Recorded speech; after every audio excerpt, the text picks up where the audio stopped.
quick side out, courtesy of that off-the-block hit of Laure.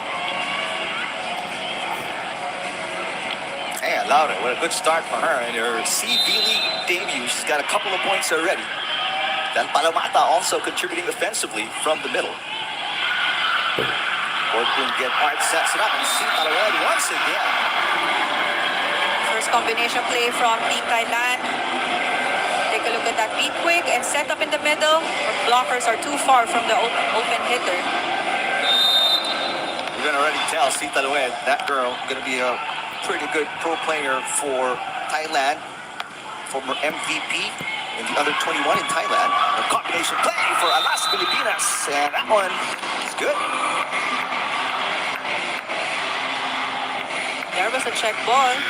Take a look at that tight set again from Gia. But he was able to find that down the line blocker.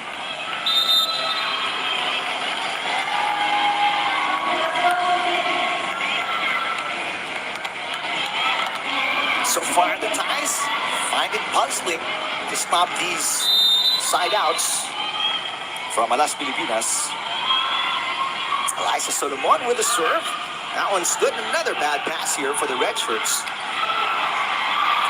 Two players coming down for the dig and an easy over. Chance ball here for the red shirts. And they go back to Sasi Papon.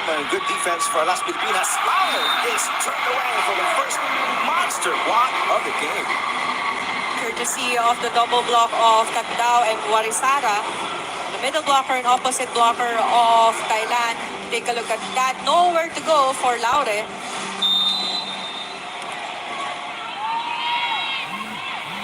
Team captain, Tatao Nokjang. There's a bad pass for Laure. But Laure makes up for it, splitting the two defenders at the net and knocking it in. In between two blockers. That was a good adjustment from Laure for that open hit and another quick side out by the Alas Pilipinas. Keeping that 4-point advantage for this first set. Fantastic UAAP player. And Laure gets another ace. I believe that's going to be ace number 2 for her. That's right, second ace. It landed beside Porcon, but she wasn't able to see that and get that ball. Alas Pilipinas getting the breaks of the game. Coach Howard already burning one timeout. He only has one remaining, and this is the biggest lead for the Blue Shirts. And you're harder now. This is the biggest lead. Lamang ang Pilipinas. So back-to-back aces for Ea Laure. Lamang ang Pinas. Third service ace from Ea Laure. So they're really targeting that area where the open hitters are positioned. We're targeting the youngster, 19-year-old Warisara Sitalued. Much better pass. Oh, what a dig. 14-8 po, pabor sa Philippines. Off-speed hit from Solomon. And this time around, a good answer for Tanasa Suksuk. Mukhang magandang gising ng Pilipinas. That was actually a tough set for her. So you could see there were no blockers from Alas Pilipinas who jumped and attempted to block that ball. Saw that it was already going outside. It was near the antenna. Biggest lead is 6 for Alas Pilipinas. We'll have time for VP Sharma. That was a tough set also from De Guzman. And the decisions of De Guzman, right? Really picking right players, putting them in positions to score, confusing the defense of Thailand. Gapart sets it up, push from Sasi Paporn, attack from Camino. Camino again, yes. And again, that was in between two blockers. A very good first set here for the Alas Pilipinas. First point for Angel Camino in her debut in the CV League, putting the Philippines up by 7 second technical timeout. Wow, 7 lead ng Philippines. Ayun, shoutout po muna ulit sa mga viewers natin. And ayun, wag ko sana muna mabati na pero sana magtuloy-tuloy ito. Sana magtuloy-tuloy talaga. Anyway, thank you po Grabe. pala muna no, sa nag-donate ng 150 pesos via BDO Unibank. And sa nag-donate ng 25 pesos with a message, Go Alas. Yan, maraming salamat po sa mga donations po ninyo. Ayan, enjoy the game lang po. And muli po, maraming salamat sa inyo. And God bless po sa ating lahat. Line on the top left of your screens for the Philippines, up by 7. This is their biggest lead. Thailand, their passing has been suspect. And a lot of errors as well. You've got to wonder when Coach Ao is going to put in Achicharapon Kongyot and PHI Kokran, who have not yet seen action, even a second of action here in the opening set. Well, definitely. I think he wants his youngsters to step up and not wait for the veterans to be subbed in inside the court. But, you know, Alas Pilipinas is really having a good first set here. Thank All you. of their serves are well targeted, forcing the first ball of Thailand to be really Lamang po ang Philippines, 16 over 10. For Kanyarat. After the technical timeout, we're on to play there for Alas Pilipinas. There's a net touch they're going to call. The second referee, Matsui, calling a net touch against Del Palomata. Naku, She went for the approach. Del. Oh, yes. Too near the net. So, first run for Thailand. They've scored 2 in a row. 16-11. Sasi Popcorn. Palomata with a drop. Wala, Easily picked up grabe by naman yung drop na yun pa, Del. Oh, galing ang libero natin ngayon ah. Canino. Easy dig in the back row. Sasi Popcorn. Sita Lewin. With a Oh! save by Hazareno. Battle at the net. Won by De Guzman. Grabe. Longest rally of the opening set. Chance ball here. Grabe for Alas yung, Pilipinas. ano ngayon ng... Hazareno to Canino. Push. What a dig for Canyarat. Sita Lewin again. Oh! For Alas Grabe. Pilipinas. Coming from Del Palomata. But that was the first long rally for this set, and it ended with that kill block of Del Palomata, really guarding that cross court very well. And of course, she is also the best middle blocker during the recent ABC. Go Philippines, 17-11. Of Alas Pilipinas. The pass. One good good part. Running attack. Ah. Kanyarat. Oh! Didn't get part. She was turning around and Oh, they called there was a net touch. net touch. I think so. Sufang Chung, first referee calling a net touch against Del Palomata. There was going to be a challenge here. It's not clear from that replay, but I think this will be the first challenge for First challenge. Alas Pilipinas. 17-11. Excellent start here for Alas Pilipinas. Coach Jorge Debrito did a marvelous job across a few years. He's held this team despite changing lineups through several tournaments in 2025. And it's been a solid program. Or to get part on your screens. Best setter in the second leg of last year's CD League. Because it was De Guzman who picked up the best setter award in the first leg. Alright.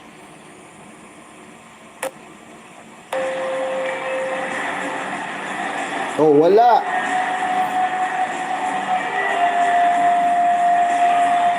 So there's no net fall. Yes, 18-11. So the call will definitely be changed. So the point will go to Alas Pilipinas. I know. Oh, They will replay the point. yeah, I think so. That's a bit surprising.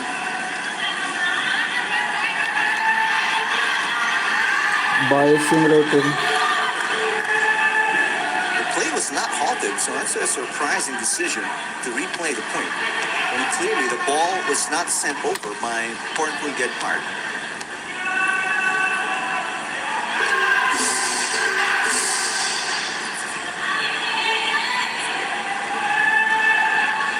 I think that's certainly what they're discussing now.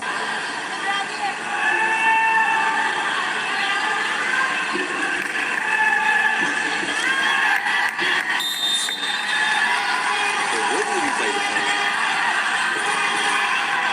Biggest lead was 7 points for Alas Pilipinas. Good pass for the ties. Running attack.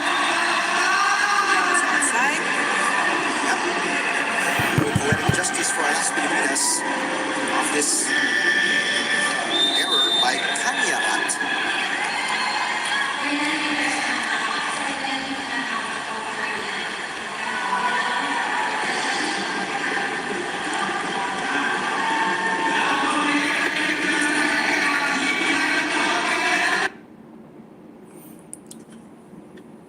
Philippines. Sa alas dapat yun, no?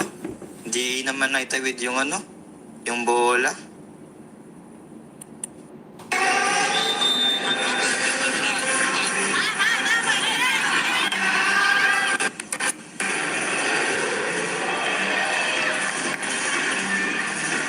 Thailand using up their final timeout. Meanwhile, Philippines not used up any. They still have two. And the biggest lead restored for the Blue Shirts, 18-11. Short serve. And finally, coming up with a finish. Side out for Thailand.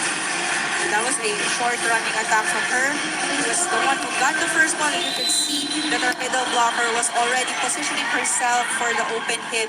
But that was a good decision from Porpon to set up that ball in the middle, but a service error. So Kanyarat struggling. She had an attack fault before a kill, and then a service fault following. He is one of the newest players in the lineup for Coach Howard. Great serve by Kanina, but a good pass here. Si Talouet off a combination play, good dip for Las Pilipinas. Back row for Taino. There's a chance ball for the Blue Shirts. Another combination play, Laure. It's rejected, but Katindi with coverage. Solomon with an off-speed hit, and she got it.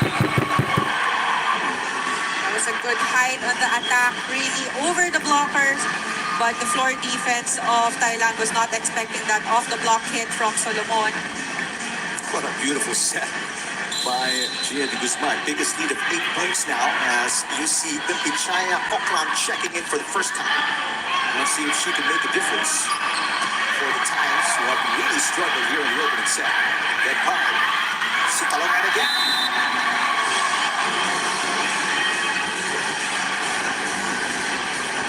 Much needed point for the Thailand. Off the block there from Solomon.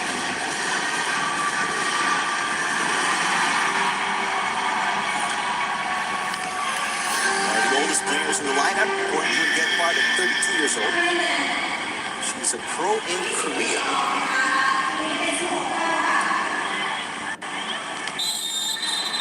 And Pichaya Pokram plays for Japan's Kurobe Aqua Ferries. Back row, Canino. Chance ball coming the way of the Philippines. Nice block.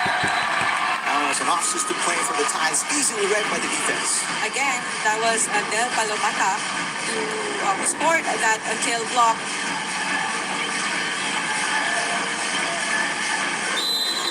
Right now, Las Pilipinas running away with it. Up by 8 again. Opening set. The second match of the CV League. Earlier today, Vietnam winning in 3 sets as Pokram scores. Off the bench, that was her first point for this match. Of course, she's a national team member since 2015 and a premier opposite hitter for Team Thailand. Also a 3-time gold medalist in the SEA Games and Asian Championships gold medalist as well. Good pass. Combination play. Oh! Laure with a side out for Las Pilipinas. Because all of the Las Pilipinas hitters are really challenging the blockers of Thailand.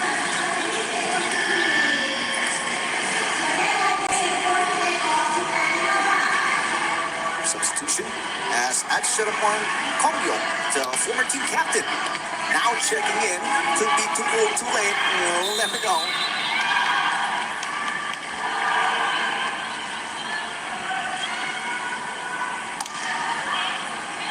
Good pass. Hit from middle is good for Tatao. So she adjusted for that quick hit because I think the set was a bit too low for her. So she was able to convert that into a point. former best middle blocker in the second leg of the CV League last year. Back row, Solomon picked up by Point Park, and the overpass put away by PHI Sharma. Again, another quick side out for Alas Pilipinas, and they only need 2 points now to close this set.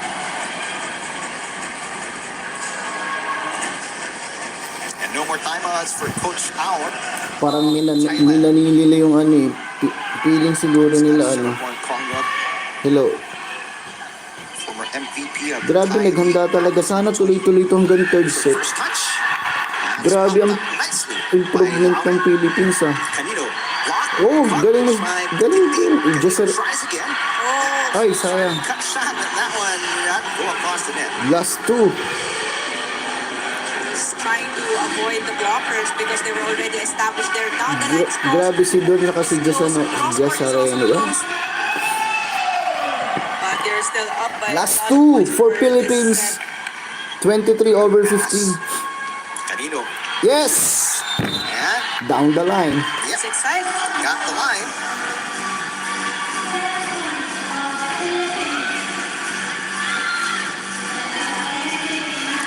Flip the outer part of the line. So it is 8 set points for Alas Pilipinas. Last here in one. the opening set. PHI Sharma with a serve. Get fired with a set to Ach Chanaporn. Popped up by Solomon. This is an off-system play for Alas Pilipinas. Easy pickup in the back row. Pokla will get the side out. Targeting long ball and down the line from that back row hit. Right in the corner of Alas Pilipinas court. So Alas should get a good first ball and execute a play to close this set. Yes! Service fault will get the W for Alas Pilipinas in the opening set.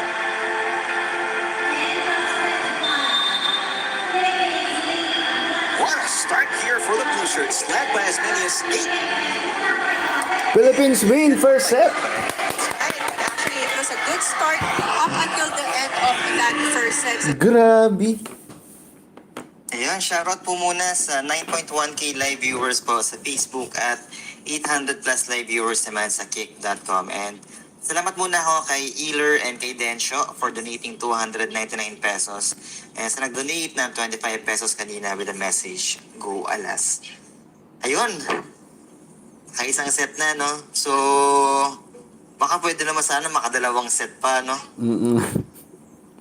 Yan, kailangan din, masustain nila yung energy. Kasi yung mga titas of Thailand naglalaro na, no? Oo, grabe yung mga ipinasok na hindi na kinae. And let's hope for the best para sa Alas Pilipinas this set number 2. Pinasok na yung mga pang ABC. Pang ABC. Pang DNL. Hindi na kinaya yung tinambakan ng 8.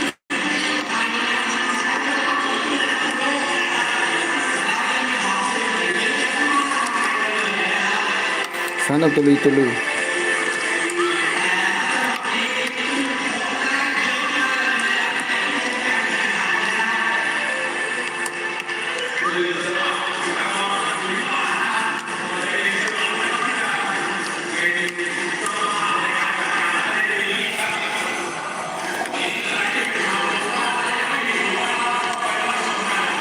An 8-point win in 26 minutes for Alas Pilipinas. After you saw the statistics, Paneng, what are your thoughts on the first set? Well, during the pregame, I did mention the importance of confidence for our squad. And since the start of that first set, we saw how confident they were, starting with a good set plays and serves. They had a lot of service aces for that set, really challenging the first ball of Thailand. That's why we were able to see a lot of combination plays from Thailand. And they were a bit rattled also because we had a lot of firepower for that first set. Especially, with our open hitters, Ea Laure and also Eliza Solomon. and even a very steady defense in the back row from Angel Canino and our libero. So very good teamwork there for our Ala squad. So coming into this second set, they just need to grab at that momentum, don't let it go, because they will have a chance to get this set again. Well, Thailand, it begs to be mentioned, did not start with their best lineup. You see Chachuan Moxley, not part of the lineup. One of the best players of Thailand, not in the roster for Coach Awad. She's the one on the right side of your screens. But going back to what I was saying, Achutaport Komiak now in the starting lineup in set number 2. She came in very late in the first set, and so did Pempichaya Kokram. Now, we've yet to see if Kokram is part of the starting lineup. Sita Lued was one of the focal points of the offense for Thailand in the first set. That's right. Actually, she was the one who scored a lot of points for her open hit. But also, she needs other help as well from their squad. And now the veterans are starting for the second set for Team Thailand. So, for sure, we will expect Pornpon to set up her veterans as early as now for this set. First touch going to Sita Lued for the first point for Thailand. Coach Awad not messing around anymore here in set number 2. Let's see the response of Alas Pilipinas if they can maintain that kind of intensity. Or the same kind of intensity they had in the first set. Good start. Angel Canino gets the side out. Answers right back to the point for the Blue Shirts. Again, you could see that Gia is really waiting for her middle blockers or attackers to go for the quick approach, and then setting her open hitters last minute, kaya na-delay yung middle blockers ng Thailand. That's Chanapon calling it. The set was pretty low, so an easy block for Alas Pilipinas. That was a single block from her. There was no help from Adele on the cross court, but she was able to guard that down the line well. But like you mentioned, the set is actually a bit too low, but still a good position and a kill block there from Solomon. So 2 straight points scored by Alas Pilipinas. A really bad pass there. So an easy block again for Alas Pilipinas against Achutaport. Achutaport with another hit, and this time she finds the back line. If the height is right for her, she will target that long ball. Not one of the most medal ties for nothing at Achutaport Kongyot. Former best outside spiker as well in the CV League. The serve is outside for Tatao.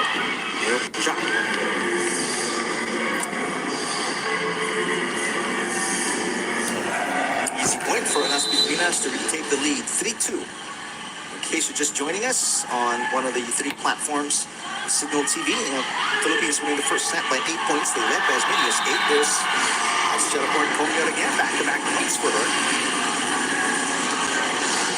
There was no middle block for her, so a lot of space there for the cross court. So our middle blockers are waiting for the middle attackers of Thailand. That's why we're seeing a lot of single blocks from our side. Laure with a drop, picked up by Kanyarat. Back goes Sita Lued. First touch for De Guzman, so it's Hazareno with a set for Canino.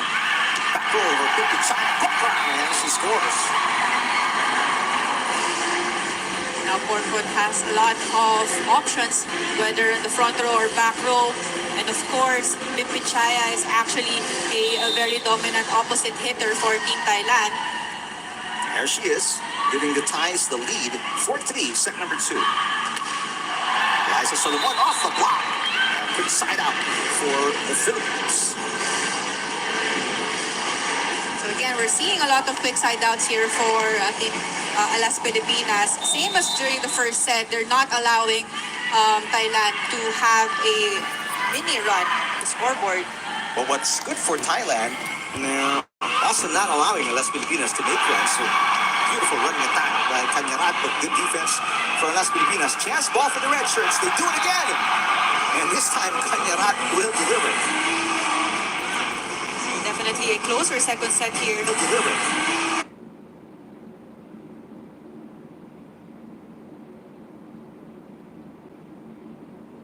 Ala, nawala.